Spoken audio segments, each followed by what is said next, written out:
Hello, hello. I don't know how to follow that.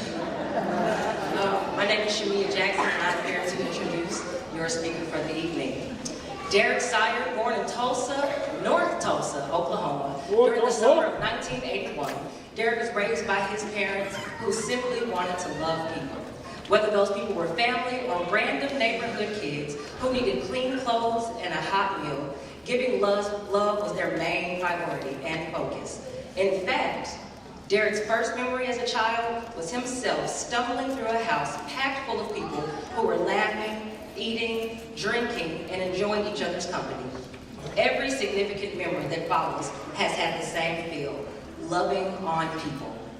Today, loving people has remained at the core of everything that Derrick does. He sincerely believes and has spent his life providing growing together is better. Derrick earned his bachelor's degree in recreational management from the University of Central Oklahoma and his master's degree in theology from Southern Christian University. He founded OMOS Team Building, which means one mind, one spirit. Derrick has a pool of experience that spans across the community, corporate, nonprofit, religious, and collegiate fields. He has spent the last 15 years developing a unique way to fuse his wealth of experience and recreation and his unmatched passion to help teams work better together. Derrick is the author of Small Stories, Big Dreams. Everyday stories that build extraordinary teams, which is available on Amazon. Ladies and gentlemen, it is my esteemed pleasure to welcome the man with the master plan, Mr. Derrick Sier.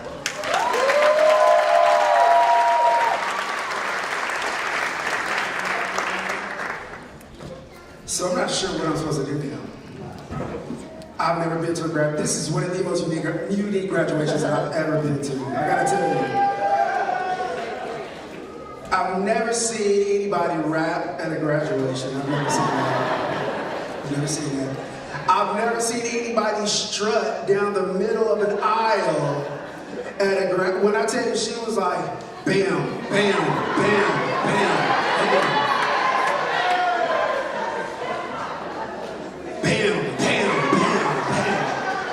She made that turn, she said, bam. I've never seen anybody stunt their chain coming across the stage at a graduation. I've never seen that, I've never seen that. I've never seen at the mention of someone's name, somebody hold the baby up in the back. I don't even know if that was your baby or not. You got a baby here? Are you a baby daddy or do you have a kid? No, whose kid was that? Then we raised into that. He was like, that's not mine, but thank you, lady, I appreciate it. Thank you. I've never been to a graduation where the director of the school did like this to her shoes. I've never been to a graduation quite like this before. Never been to one. I really want to hire my man to just be like my life hype man, like, because he shared with absolutely everybody here. Like, if I could have him just at the house and be like, you better brush your teeth. Like, if I could just have him, you better brush today. If I could just have him in my life, that would be great. That would be awesome. I've never been to a graduation where half of the crowd was clapping on 2 and 4 and the other was clapping on 1 and 3. I've never been. But needless to say, that this is a very unique bunch. Yeah, very unique. And when I think about the challenges that you faced and the obstacles you've overcome, the word that I think of is not potential. I sat down in the office with Chris and Dejan yesterday, and they talked about, for an hour, we don't want to use potential. We don't want to use potential. We don't like the word potential. And I said, what word do you want to use? And they said, power. They said power.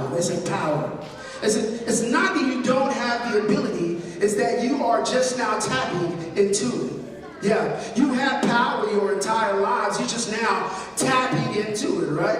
You've been this big jug of power just walking around, and every now and again you'll turn that faucet on and it'll drip. But hopefully now this pushes you over to the edge to where you turn that faucet fully on, right? And the power that is within you not only seeps to your family and your friends and your community, but some young lady stood on this stage and she said, I am meant for the world. My goodness. And I know y'all churching here today because y'all saying amen just a minute ago. Somebody said, well, Lord. Well, right? So today I want to talk to you just a little bit about power. I promise you I won't be up for long. 5 minutes, give me 5 minutes. I want to tell you a story about my dad. When I was younger, I was a late walker. And I was a chubby baby, as you can see right now, as I struggle to button this jacket, right? I was a chubby baby. And I was a late walker, right? And who wants to walk when you have people carrying you around your entire lives? I see some babies that need to be walking right now, right? Okay, all right. So what my dad would do is that he would pick me up. And whenever he picked me up, I would throw my feet up like this. I would throw my feet up because I didn't want to put him down, because if I put him down, he was going to make me walk, right? And so, me being a chubby baby, I had heavy legs, and he would just wait for my muscles, stomach muscles to get tired, right? And then my legs would drop, and then he'd set me down, and then as soon as he set me down, I would sit, and I would try to crawl. My dad was like, no, son, you got to walk. No, son, you got to walk. So my mom stood on the other side. My dad was over there with me, and my mom stood on the other side, and she reached in her pocket, and she pulled out a snack. She pulled out, come on, chubby boy. Somebody said, he a chubby boy. Everybody in their family got one. Don't act like I'm crazy. He won't listen to me. Just give him some food, girl. He'll be okay. My mom reached in her pocket and pulled out a little snack, right? And I stood up. I was like, All of a sudden, come on, the power of God went in my legs, and I stood up. And I began to stumble, right? I began to stumble. And my dad, as he's telling this story, he's saying, hey, just one more step. Because I would get halfway and I would sit down, and my dad was saying, he was saying, one more step. And that's how I learned how to walk, right? When I was playing sports, and I would get tired and I would get frustrated, my dad would say, go back for one more practice. Go back for one more practice. Just one more practice. Before I looked up, the season was over with, right?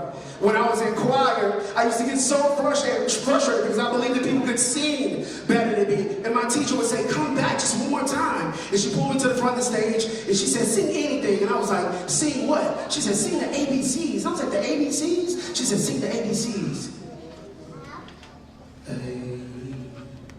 B, C, D, E, F, G.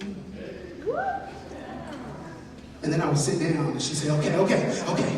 And then I would get back up, and she'd say, go a little bit further. A, I, J, K, L, M, P. She said, just a little bit. Then I got the confidence because I was feeling myself, so I was like, you are this.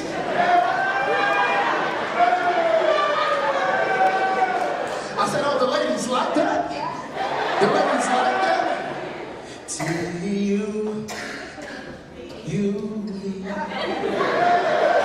come on now. My snack changed. Come on now. W-X-Y-U.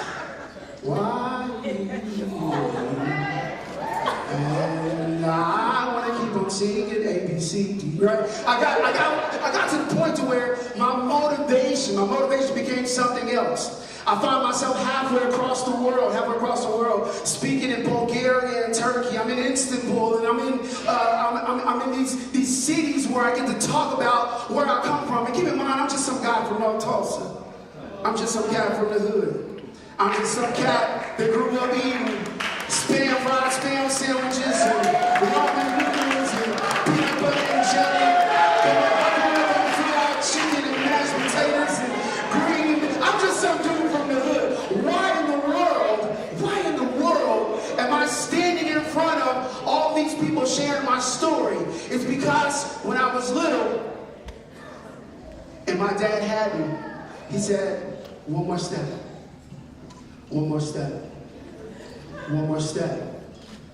one more step. Dr. King said, I want you to fly. But if you can't fly, then run. If you can't run, then walk. If you can't walk, then crawl. But whatever you do, you have to keep moving forward. Today you made a really, really big step.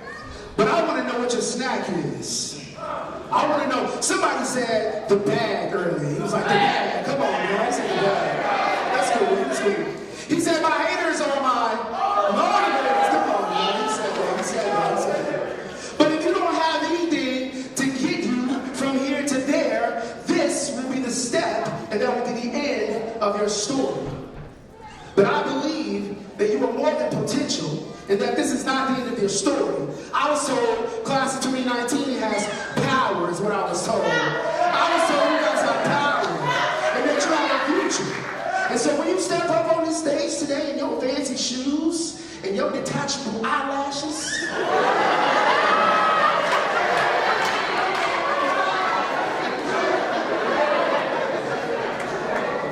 as you strut across this stage in your finest and cleanest pair of underwear, with your degreed and educated self, I want you to walk off this stage and into your purpose.